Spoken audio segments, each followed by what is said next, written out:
Hi, I have in my hand a universal remote control that can work up to 4 devices. So basically the idea of this is, first of all, this is available with low cost postal option directly from freetv.ie. And the idea of this device is where we have a single remote control that can work up to 4 devices. Now, sometimes the spur for people buying this is that they've lost their TV remote, something like that. But apart from that, people can come along and say, well, I don't want to have multiple devices or multiple remote controls. What I have in my typical setup here would be, we'll say, I have a TV, we'll say, we'll just say Samsung. I have a Humax or a Sky satellite receiver. I have an LG DVD player, and I also have, we'll say, some type of an amplifier. And I want to be able to change the sound, things like that on it. And I don't want to be reaching over and back. I just want to be able to flick between different devices simply on a single remote control on it.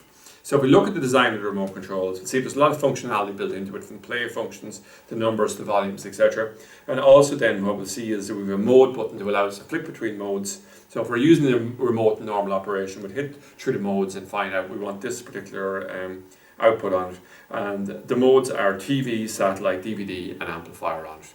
So when we go to actually program this up, what Universal have done here is they've actually come along and they've said, we are going to go for the really low-hanging fruits and keep this as simple as possible for it. So they've looked and said, what are the 10 most commonly sold TVs in the British market, British and Irish market? So what they've said is it's Bosch, Grundig, LG, all the way down to Toshiba here, okay? And they're numbered 1 to 0 all the way down. So 1, 2, 3, 4, 9, 0, right? And they've done the same with satellite. They're looking at Sky boxes, UPC boxes, we'll say Humax boxes, etc. With the DVD players, then they're looking at the most common ones, JVC, LG, etc. And within the amplifier range, you're talking about Sony, people like this as well, okay? So what you want to do is say to yourself, well, I'm going to program this remote control first for my TV, then for my satellite, then for my DVD, and then for my amplifier, or any mix or combination of those, okay? So what the first thing you do is you come along and you say, I want to tell the remote control at this point in time that I am now in programming mode. So it knows that when we're doing a setup here, save the settings and know that it's specifically for my TV. So I only have to do this once. So what I do is I come along and I press the magic button here. I press it in, I hold it in for 30 seconds, or for 3 seconds. The lights will flash, and what I can do here is I can use the mode button here to flick through, and it'll go from a little light to light up for TV, for satellite. So I choose whichever one. So generally people, of course, are going to be programming it up for the TV first of all. And what we're going to say there is, well, which type of TV do I have? Well, in the case that I have a Philips TV, for example, it's number 5 here. So what I'll do is I'm aiming the remote control at it. It knows that now it's in a mode thing for programming. I press, hold down number 5, and I keep holding it at the TV. So what the remote control is saying is, well, we know it's a Philips TV that we're trying to work this with. So let's pull out the most common code that is used with Philips TV. Does it work?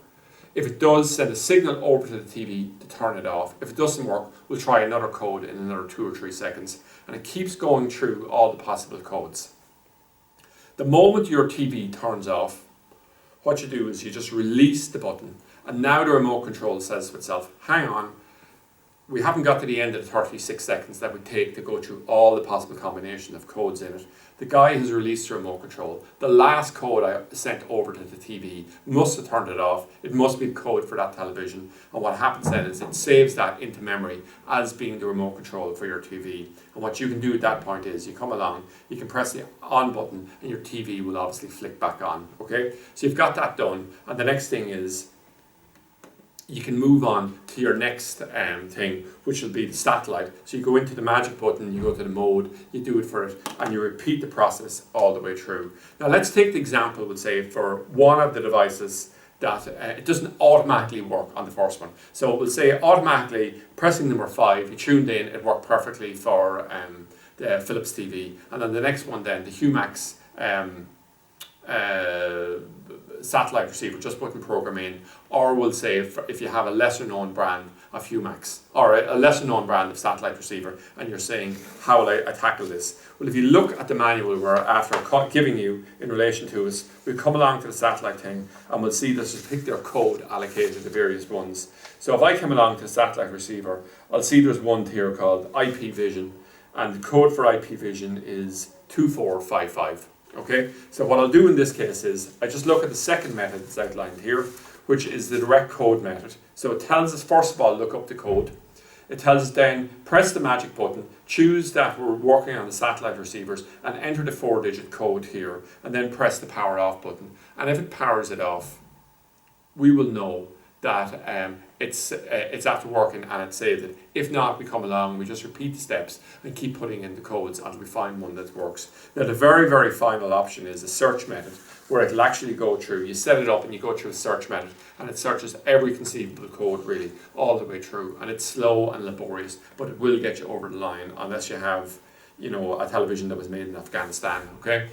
So it's a pretty thorough one, but the main point, and I want to sort of reiterate this again to people, is that for 95% of people, the first method here, simply pressing down one single button and holding it down until the TV turns off, will sort that problem for you, okay? So it's a very, very quick and easy way of doing it. We have tested this both in our lab, and also we'll say we get us to some of our employees test on their home setups, and it was easy and quick. So we had people would say who had it working almost instantaneously with their LG TV and also working their Skybox. You have a single remote control thing on it. So it just gives a great alternative to it. It's really great to have a very simple way of doing your universal remote controls, because when people lose remotes or want to make things simple in terms of their lives, in terms of not having multiple remote controls, something like this really takes the pain out of it. So that's it anyway, an overview of a universal remote control for up to 4 devices.